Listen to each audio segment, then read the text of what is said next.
So we've got Murph coming up, and I just wanted to share a couple thoughts about that with you guys. Murph is going to be really different this year, but here are the things that stay the same. Murph is about honoring a hero. Murph is about participating in something difficult, and Murph is about all of us doing it together.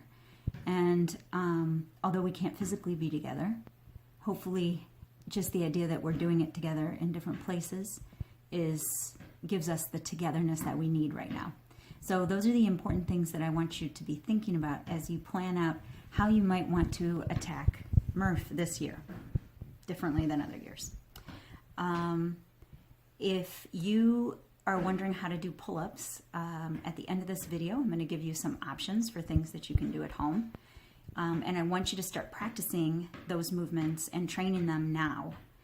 Don't wait until the day of Murph and do them for the first time and do 100 of them. Goodness sakes, don't do that. Start practicing them now. There are also other ways to think about it. You could just put in a totally different movement, one that you've been training. If you've been doing a lot of sit-ups with the NC Fit, you could do sit-ups instead. You could do burpees. You could put in any movement instead of pull-ups if that's what sounds good to you. So the other thing I want you to be thinking about is if you're trained and how much you're trained to be able to do Murph. Maybe you're used to doing a full Murph, an RX Murph, that's how you've always done it before, but you haven't been doing the movements regularly. Please don't do a full Murph right now.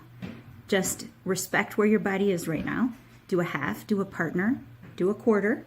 If you've been doing NC 30 and NC 45, you will be trained very well for the push-ups and squats. So keep up with that, and you should at least be well trained to do a lot of volume push-ups and squats. And if you've done those programs, you know what I'm talking about. So think through what you're trained for. Respect your body in this time.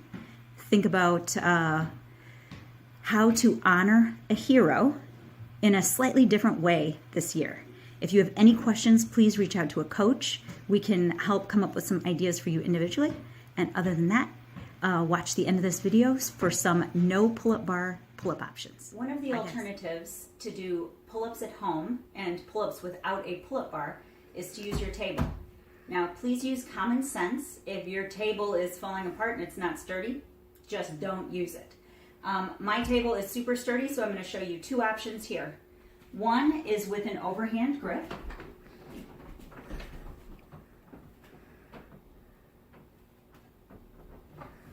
And another option is with an underhand grip.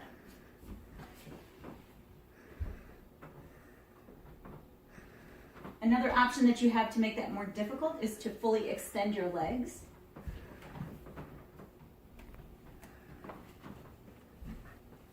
So that's two options that you can use to do a pull-up alternative with your table.